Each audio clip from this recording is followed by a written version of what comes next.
दिवस तोच आशा. ऐकायला येत नाही तुला? सांग बाळ कुठे?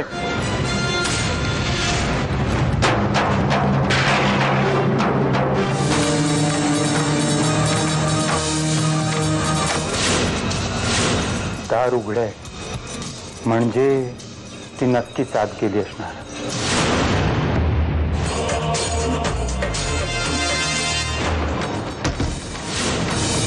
दार बाहेरून बंद झालं.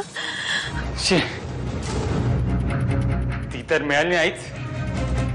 मी पण फुकटच अडकलो.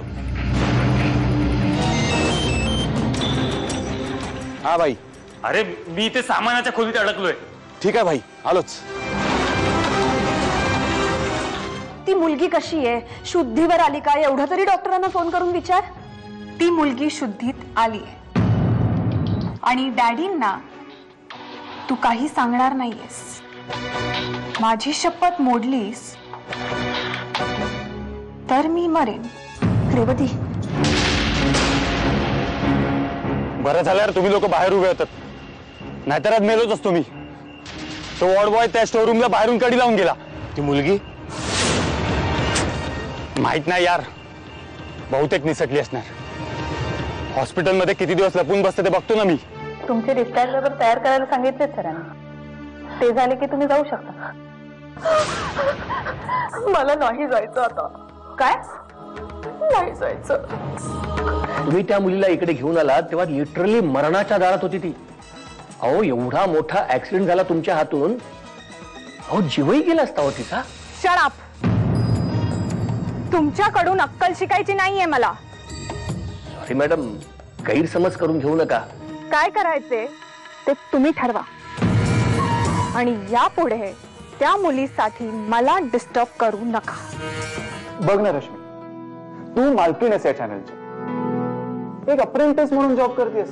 हे बघ, तू जर मनात आणलास ना तर रेवती मॅडमच्या साईडला तुझंही केबिन असेल आणि MD म्हणूनच. पण मला तसं पद मिळवायचंच नाहीये. पण का? योग्यता नसताना कुठली गोष्ट मिळाली ना तर त्याचं महत्व कधीच कळत नाही. दादा, इकडचं झालं की इथे साफ करून घ्या.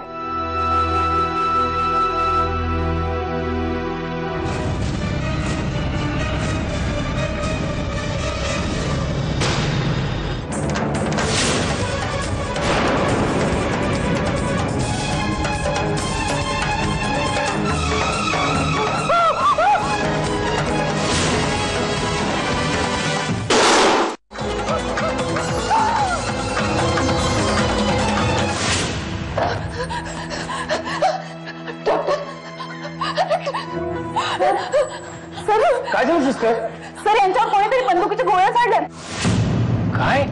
हो सर, माझ्या रूम मध्ये. काय? नाही सर, तिथे कोणी नाही. आम्ही तिथे जाईपर्यंत तो पळून गेला होता.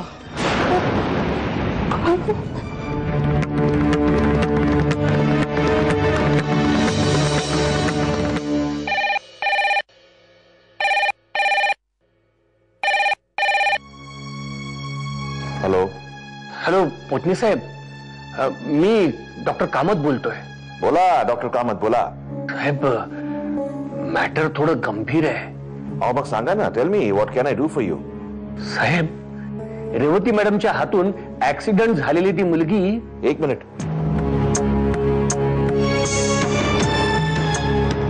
काय म्हणालात तुम्ही? रेवतीच्या हातून ऍक्सिडेंट झालाय? कधी? कालची गोष्ट आहे. काल ऍक्सिडेंट झालाय? पण त्या मुलीवर आत्ता एका अज्ञात इसमानं फायरिंग केलंय. काय?